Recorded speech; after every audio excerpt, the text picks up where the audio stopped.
여러분 안녕하세요. 한 주간 성령님과 동행하는 그러한 삶을 사셨습니까? 지난주에 제가 이제 피드백한 것들을 좀 이렇게 읽어보니까 다들 성령님에 대해서 모호하게만 배워와가지고 잘 몰랐는데 성령님에 대해 선명하게 알게 되어서 너무나 좋았다. 또 성령님이 예수님이라고 하는 것, 네, 성령님과 동행하는 것은 곧 예수님과 동행하는 것이다. 이렇게 이해들을 참 잘 해주셨고요. 그래서 이제는 좀 선명하게 성령님을 내가 알아가고 또 교제할 수 있게 되었다. 이런 반응들이 참 많았습니다. 근데 또 한편으로는 내가 과연 성령님과 동행했는가 좀 근심하면서 내가 구원받은 자가 맞나요? 이렇게도 물어보시는 분들도 있으시고요.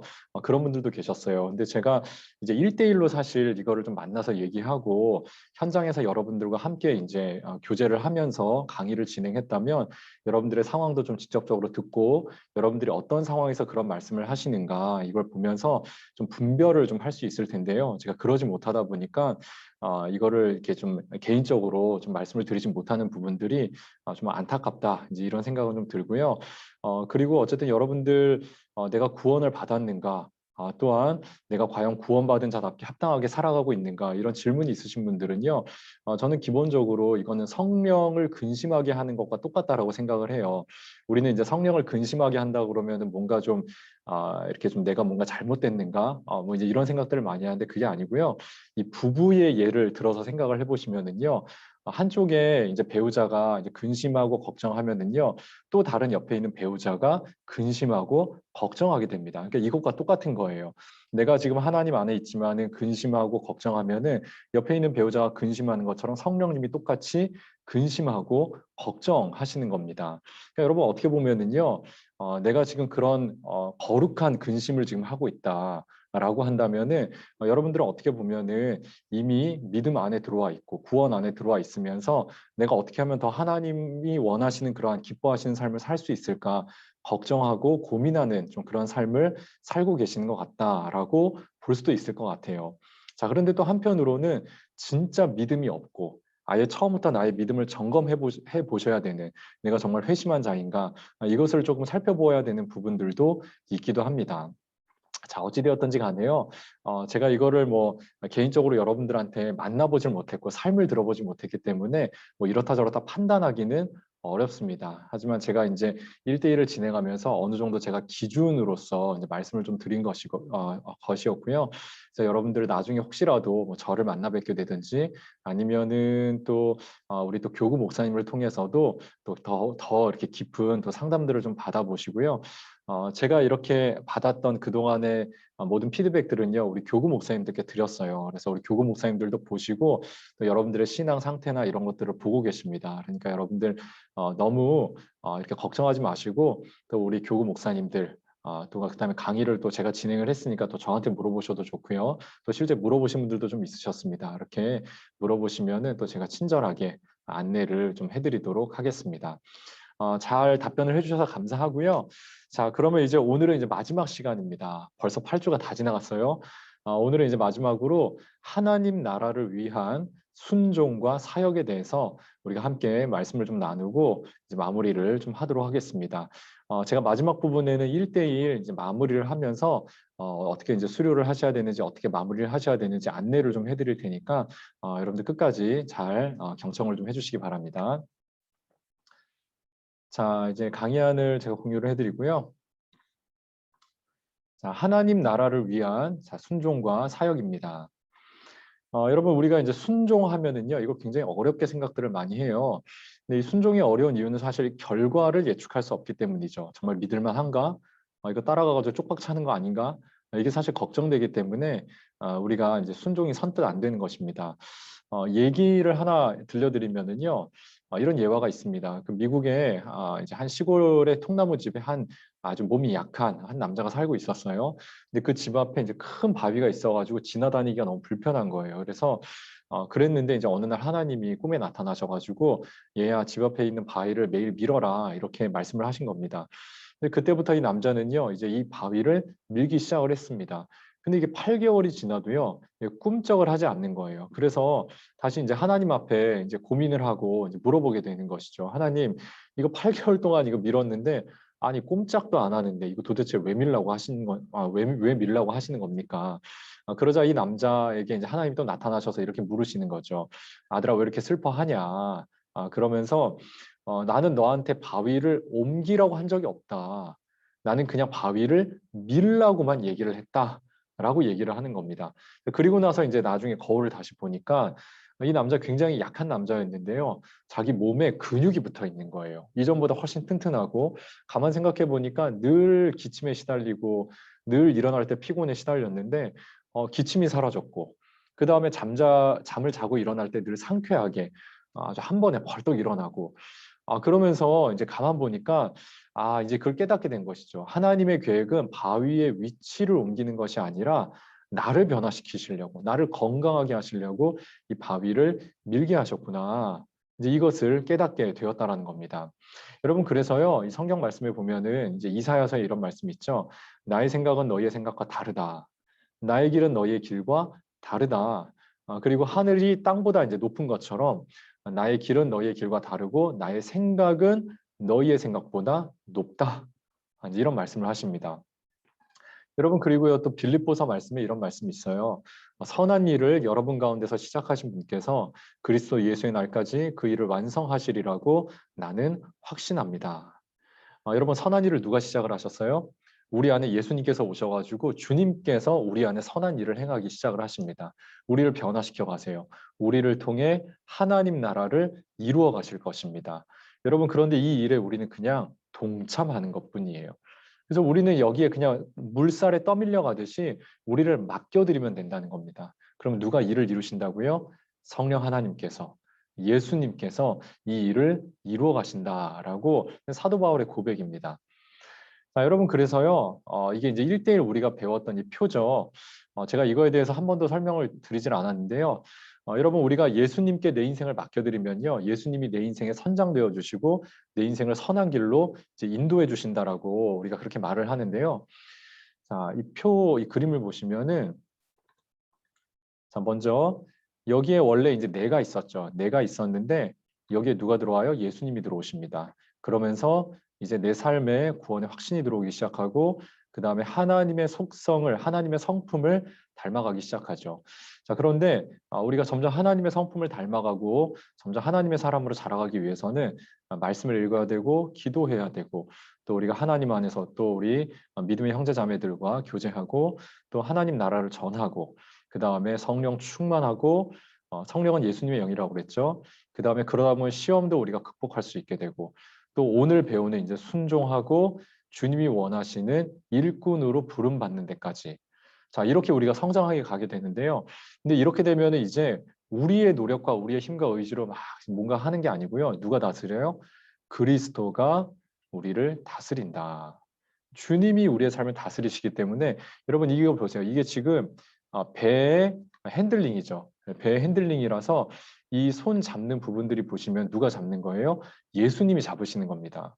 예수님이 이 손을 잡으시고 예수님이 이 배를 움직여 가시면서 우리의 인생을 이끌어 가신다라고 말할 수 있다라는 겁니다. 자, 이제 표를 좀 지우고요. 자, 그래서 여러분 순종이라고 하는 것은요. 나의 의지로 하는 게 아니에요. 내 힘으로 하는 게 아닙니다. 누가 하신다고요? 주님께서 우리를 그렇게 되어 가게끔 하시는 것이고요.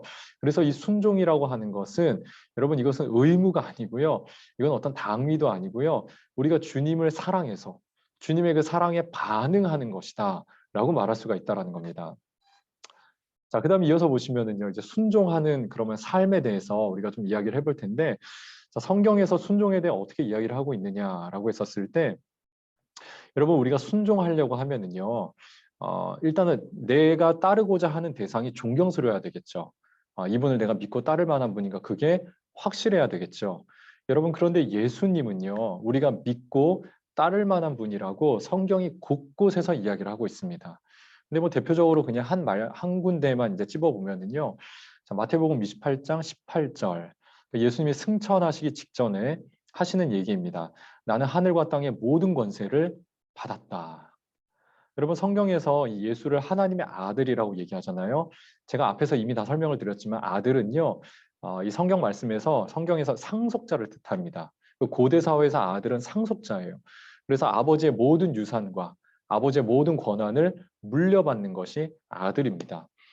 그래서 예수님은요, 하나님께 있는 모든 권세, 모든 능력을 다 위임받으시고 이 땅의 통치자로, 이 땅의 주인으로, 온 우주 만물의 주인으로 임하셨다라는 거예요. 그래서 우리가 그분을 바라보면서 그분을 존경하고 사랑하고 그분을 경외하면서 마땅히 내가 이분을 믿고 따라야겠다. 순종하는 마음들이 불일 듯 일어나게 된다는 겁니다. 그래서 순종하는 자들은요, 주님을 경외하는 태도를 갖고 있다는 거예요. 자, 그 다음에 이제 주님이 말씀하실 때 이렇게 되면 이제 순종하기 시작을 하죠. 여러분 누가복음 5장에 보면은요, 예수님이 베드로를 부르실 때 밤새도록 이제 그물질을 했다가 허탕친 제자들에게 예수님이 찾아오십니다. 그리고 베드로의 배에 이제 승선하시고 깊은 곳으로 가자. 그리고 그물을 던져라 말씀하시죠. 그러니까 이제 베드로가 하는 얘기가 제가 그 주님의 말씀을 따라 이게 지금 새 번역인데요. 개역 개정에서는요, 내가 말씀을 의지하여 지금 새 번역에서는 말씀을 따라서 그물을 내리겠습니다. 라고 이제 이렇게 고백을 합니다. 여러분 베드로는요 베테랑 어부였어요. 그리고 원래 밤에 보통 조업들을 많이 했고요. 그다음 얕은 물에서 이제 보통 물고기를 많이 잡았습니다. 근데 지금 이제 갈릴리 나사렛에서 이제 출신의 어떤 한 청년이 와가지고 자기한테 지금 그물을 내려라. 그것도 깊은 곳에서. 지금 해가 떴어요 이미. 지금 해가 떴는데 그 시간에 깊은 곳에 가서 물고기를 던져. 이건 상식 밖의 일입니다. 근데 예수님의 말씀에 순종했더니 우리의 상식을 뛰어넘는 놀라운 일들이 일어나게 되었다라는 겁니다. 그러니까 여러분 우리가 인생을 좀 쉽게 살고 싶잖아요. 인생을 잘 살아보고 싶고 의미 있게 살고 싶고 좀 풍성한 메마르지 않는 그런 삶을 살길 원하는데 근데 우리가 워낙 이 자본주의 사회에 이 자본에 물들어 있고 그다음에 어떤 소비주의 사회, 소비의 어떤 기쁨 이런 거에 물들어 있기 때문에 뭐 영화 보고 게임하고 그다음에 뭐 좋은 물건 사고 뭐 명품을 사재끼고 그다음에 이러면은 이제 우리가 뭔가 좀 내가 풍요로운 삶을 살다라고 우리는 생각들을 많이 하는데 여러분 그렇지 않다라는 겁니다. 하나님께 우리가 주의 말씀을 의지하는 삶을 살아갈 때 예수님이 내 삶의 주인으로 임하시기 시작할 때 이 세상 그 어떤 것도 비교할 수 없는 그 풍요로움이 우리의 삶 가운데 임하게 된다. 영원한 풍요를 우리가 소유할 수 있게 된다라고 이제 이야기를 하는 것이죠. 그래서 이런 순종에 대해 이야기를 하고 있고요. 그 다음에 이제 이렇게 순종하는 자들은요, 이제 자기를 부인하게 됩니다. 여러분 예수님이 얘기하셨죠. 나를 따르고자 하는 자는 자기를 부인하고 자기 십자가를 지고 나를 따라오라. 여러분 그 십자가가 각자 사람에게 주어진 십자가는 다 달라요. 어떤 사람은 목회자로 살 수도 있고 어떤 사람은 그냥 일반 성도로 직장에서 그렇게 살아갈 수도 있고요. 가정에서 주부로 그냥 평생 살아갈 수도 있는 것이고 여러분 각자 부르심의 자리가 다 다른데 여러분 그렇지만 그 자리에서 뭘 지라고요? 자기 십자가를 지고 그러니까 나를 지우라는 거예요. 내 안에 그리스도가 살아 숨쉴 수 있게끔. 여러분 갈라디아서 2장 20절 대표적인 말씀 있죠. 갈라디아서 2장 2장 20절에 나는 죽고 내 안에 그리스도가 살게 하려 함이라라고 하면서 이제는 내가 사는 게 아니라 누가 살아요? 내 안에 예수 그리스도께서 주님이 나의 주인이 되어 주시고 나를 이끌어 주시고 나를 주님이 원하시는 곳으로 그래서 그 하나님 나라의 일꾼으로 빚어 가시는 그런 하나님의 은혜를 경험하게 한다라는 겁니다. 그래서 자기 부인 이게 굉장히 중요하고요. 자 이렇게 자기를 부인하는 자들은요. 자 이제 하나님 앞에 헌신하는 삶으로 나오게 됩니다. 자 로마서 12장 1절 너무나 유명한 말씀이죠. 여러분의 몸을 하나님께서 기뻐하실 거룩한 산 제물로 자 개역개정에서는 산 제사로 드리라 이렇게 이제 이야기를 합니다. 여러분 우리는요 이게 이제 헌신하면은요 뭔가 힘든 거, 노력하는 거, 굉장히 고되겠다, 피곤하겠다 이런 생각들을 많이 하는데요. 여러분 하나님 앞에 헌신하는 것은요, 이것은 상식입니다. 왜냐하면은요 주인이 종에게 헌신하는 것, 주인이 종을 따라가면서 일하고 수고하는 것들은요. 이거는 그냥 상식인 것이죠. 여러분 근데 세상 주인은 어때요? 세상 주인들은 억압합니다. 세상 주인들은 착취를 해요. 그리고 내게 있는 어떤 기능들만 빼가죠. 나를 부속품처럼 취급을 합니다. 하나님은 그렇지 않으세요. 우리의 주인 되신 하나님께서는요, 인격적이시고 우리를 사랑하시고 우리를 성장시키기를 원하시고 그래서 하나님 나라의 소중한 일꾼, 하나님의 동역자가 되기를 바라신다라는 겁니다. 하나님 너무나 좋으신 분이세요. 그런데 그 하나님 앞에 우리의 삶을 드리는 것은 그냥 반응이라고 제가 자꾸 얘기를 했죠. 그렇기 때문에 헌신도요. 이것은 어려운 일이 아니고요. 노역도 아니고 기쁨으로 자원하는 일. 이것은 상식이다. 이렇게 말할 수 있다라는 겁니다. 자, 여러분 보세요. 제가 사진을 넣어놨는데 열기구 높이 올라가려면은요 모래주머니를 다 버려야 됩니다. 그리고 수영. 여러분 저도 뭐 수영 짧게 조금 이제 배우긴 했었는데 제가 수영 때 배워보니까 다른 게 없더라고요. 계속 반복. 그 다음에 몸에 힘 빼라. 몸에 힘들어가면 물에서 가라앉는다. 이것만 계속 반복해서 가르쳐 줍니다. 몸에 힘을 빼야 몸이 떠요. 이렇게. 자, 그 다음에 투수. 여러분 투수들도 이렇게 잘 던지려고 하면은요. 힘을 기르는 이게 힘을 줘서 던지는 게 아니고요. 몸의 반동을 이용해서 이렇게 던지는 것인데 그래서 어깨에 힘이 빠져야 진짜 원하는 곳에 더 좋은 속도로 공을 잘 던질 수 있게 된다는 겁니다. 여러분 마찬가지인 것 같아요. 이 삶의 원리는 다 똑같은 것 같아요. 우리가 인생을 조금 더 쉽게 잘 살고 싶다. 여러분 그렇다면요. 주님께 정말 믿을 만한 주님께 우리의 인생을 의탁하라는 겁니다.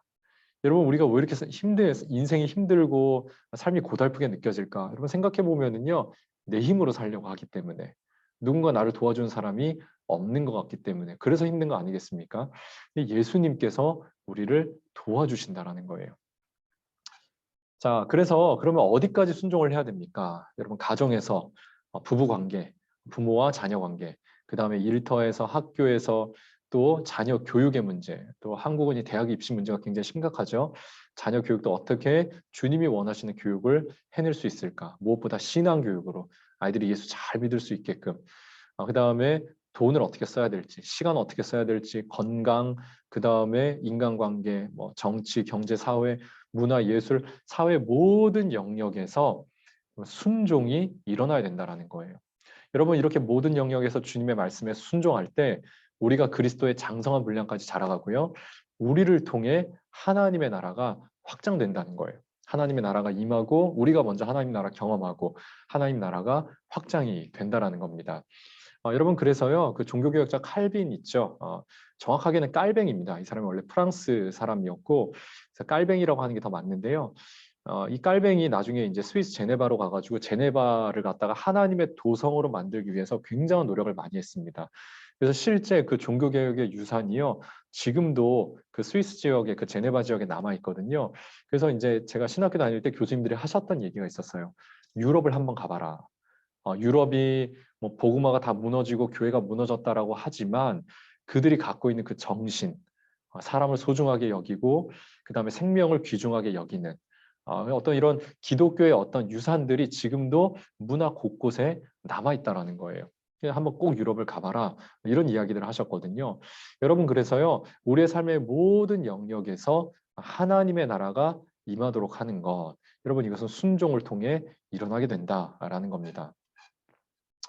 그래서 에베소 4장 13절에 우리가 하나님의 아들을 믿는 것, 아는 일에 하나가 되어 온전한 사람을 이루어 그리스도의 장성한 분량이 충만한 데까지 이르리니.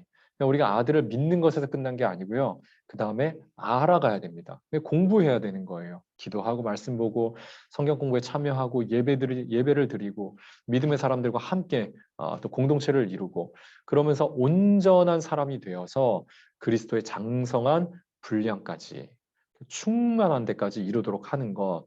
여러분 이것이 하나님이 우리에게 원하시는 삶이라는 겁니다. 자 이렇게 되면은요 우리가 자라가면 이제 영적 어린아이가 아니고요 영적 청년이 되죠. 나중에 영적 부모에까지 이르셔야 되는데 이렇게 영적 청년이 되면은 얼마나 쌩쌩합니까? 힘도 있고 이제는 막 열정이 불타고 일을 하는 거예요. 하나님의 일에 참여를 하게 됩니다. 그래서 이제 하나님 나라를 위한 사역에 참여하게 되는데 자, 이 하나님 나라의 사역에 대해서 이 이야기를 하기 전에요. 먼저 이제 이것에 대해 한번 좀 생각해 봤으면 좋겠어요. 제가 방금 말씀드렸지만요. 여러분 우리가 자꾸 사역하면은요 이제 힘들어요. 사실 이제 일주일 동안 직장 생활 힘들게 하시고 또 교회 봉사하는 건 많이 힘들기도 하고요. 또 우리가 일상생활에서 하나님의 일꾼으로 살아낸다고 하는 것이 사실 그렇게 쉬운 일은 아닙니다. 그러니까 그러다 보니까 야 이게 하나님 나라를 따라가는 것 또 좁은 길이라고 이야기하고, 야, 이거 참 어려운 거 아닌가. 근데 여러분 생각을 한번 해보세요. 여러분들이 직장에 들어간다고 생각을 했을 때 어떤 직장이든지 간에 일을 하러 들어가죠. 거기서 돈을 벌기 위해서 우리가 들어가는데, 만약에 어떤 직장에 개인의 가치를 알아줍니다. 그리고 이 사람이 성장할 수 있게끔 잘 도와주는 거예요.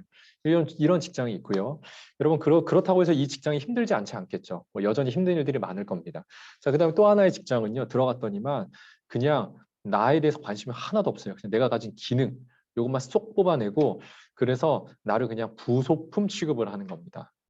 여러분, 이 둘 중에 어떤 직장에 들어가시겠어요? 당연히 전자겠죠. 여러분, 그런데 하나님 나라는요, 이런 앞에 제가 설명했던 이 직장보다도 훨씬 좋은 곳이라는 거예요. 우리의 어떤 능력과 조건에 상관없이 하나님이 우리를 그냥 불러주시고 우리를 성장시켜 주시기까지 하고, 그리고 우리를 동역자 삼아 주신다는 겁니다. 여러분, 이게 얼마나 기쁜 일이에요. 여러분, 그래서 하나님 나라의 사역이라고 하는 것은요.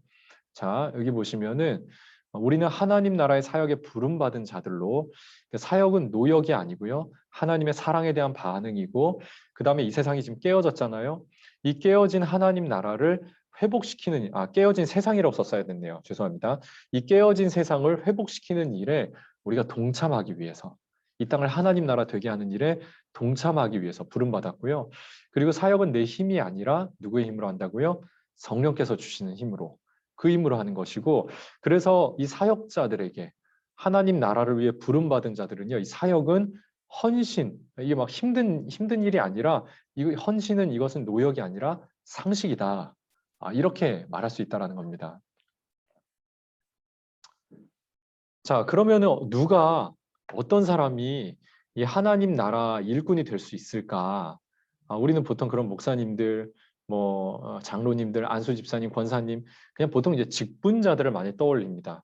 여러분, 그렇지 않고요. 하나님은 모든 성도를 다 부르셨어요. 하나님 앞으로. 하나님 나라의 백성을, 우리를 전부 다 부르셨습니다. 그리고 우리를 하나님 나라의 일꾼으로 삼아 주셨다라는 겁니다. 그러니까 여러분, 하나님이 우리를 부르셨을 때, 하나님 나라의 일꾼이라고 했었을 때는 우리가 생각하는 뭐 교회 직제나 이런 게 아니라는 겁니다. 그래서 여러분, 아주 중요한 말씀 있죠. 베드로전서 2장 9절에 그러나 여러분은 택하신 받은 족속이요 왕 같은 제사장이라. 왕과 같은 제사장이라. 여러분, 구약 시대 때는요, 제사장들이 별도로 있었습니다.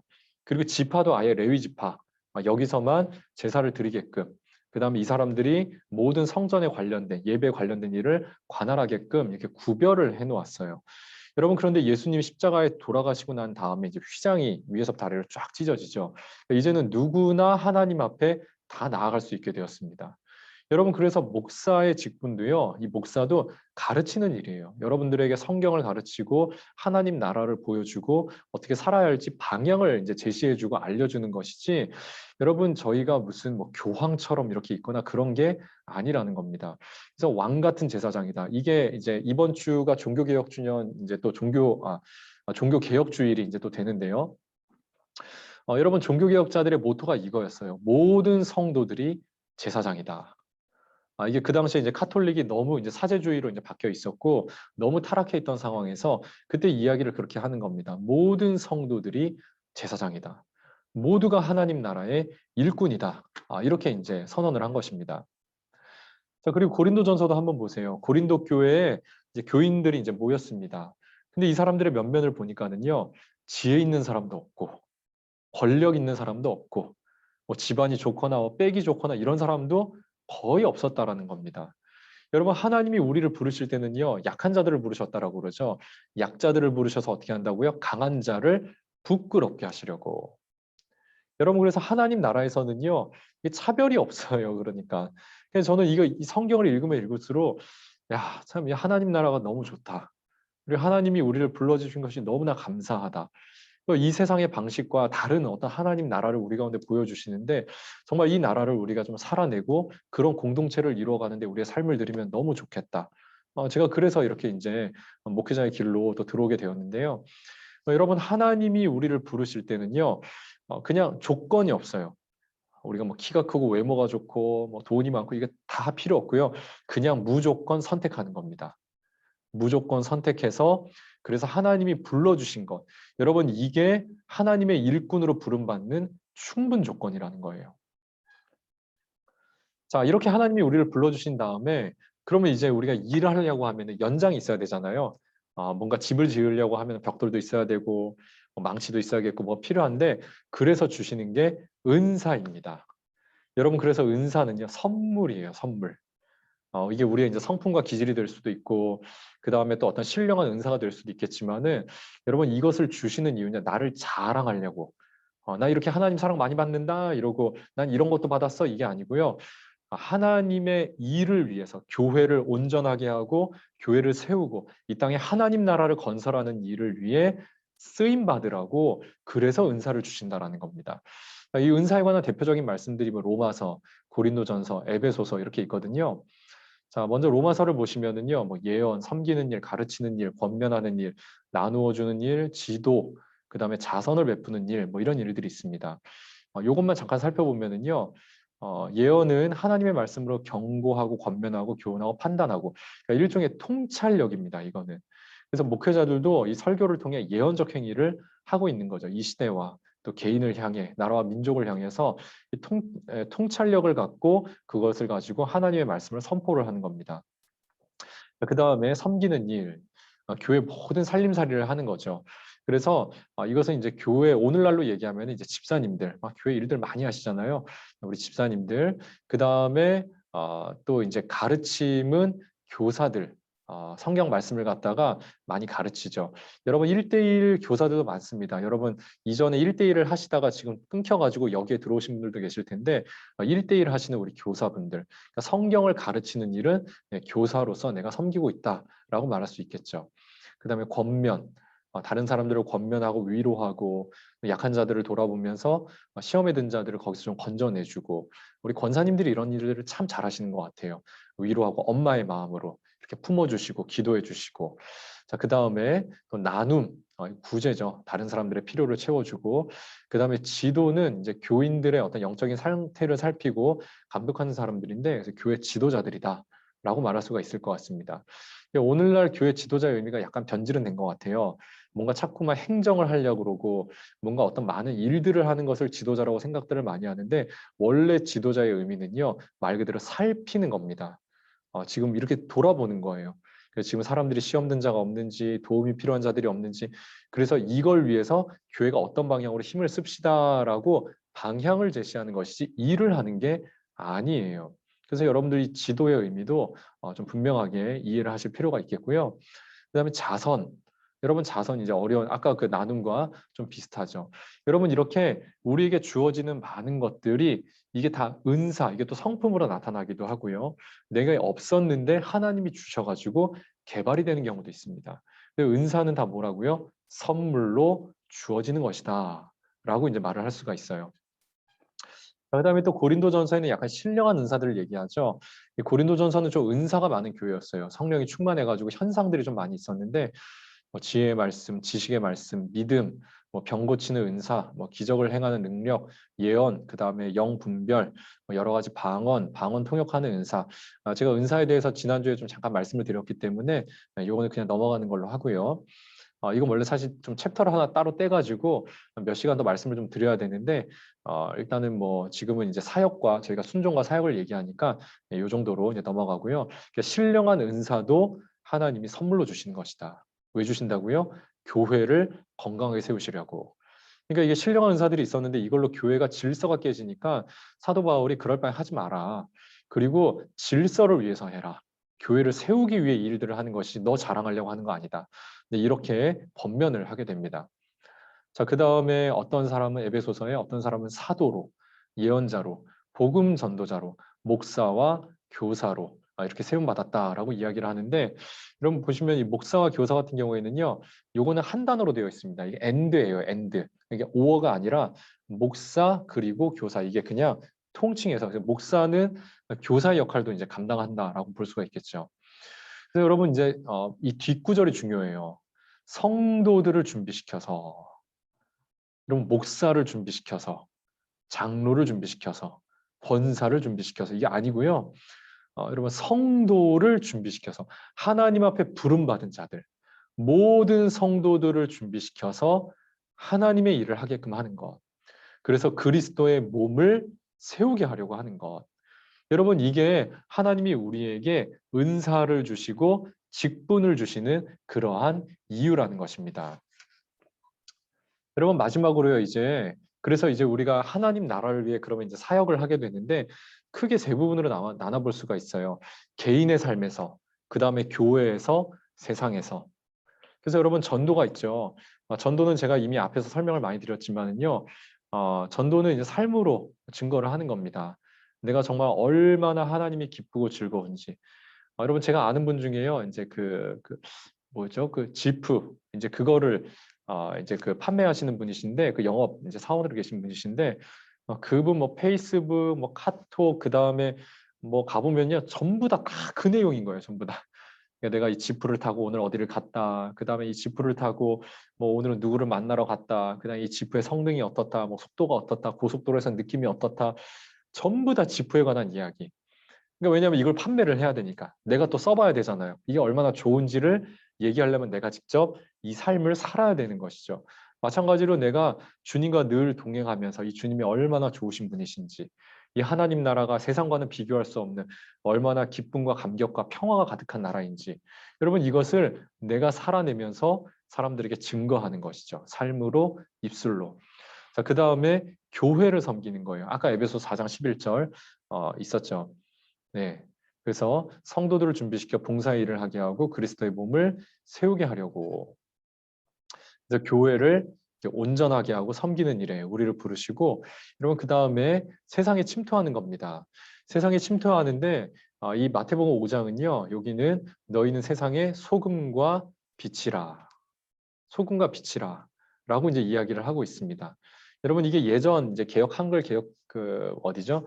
개역 한글에서는 너희는 세상의 빛과 소금이라 이제 순서가 이렇게 되어 있었는데, 원래 이 순서가요, 소금과 빛입니다. 그래서 여러분, 이게 세상에 우리가 녹아 들어가는 거예요. 자, 그 다음에 우리가 빛인데, 여러분, 우리가 누가 그런 얘기를 하더라고요. 이 우리가 마치 굵은 소금통에 들어있는 것 같다. 지금 현대 그리스도인들이 굵은 소금통에 들어있다는 것 같다는 거예요. 그러니까 이게 지금 어딘가 음식에 들어가야 되고 어딘가 들어가가지고 썩는 것을 막고 음식의 맛을 내야 되는데, 우리가 다 지금 이 안에만 들어있어요. 교회만 와서 있어요. 우리끼리만 좋습니다. 그러니까 세상이 바뀌지를 않는 것이죠. 우리가 그냥 고인물이 되고 그냥 우리의 어떤 이익만을 대변하는 이익단체처럼 그렇게 변해버리고 있다는 거예요. 세상에 침투할 때, 세상에 침투할 때.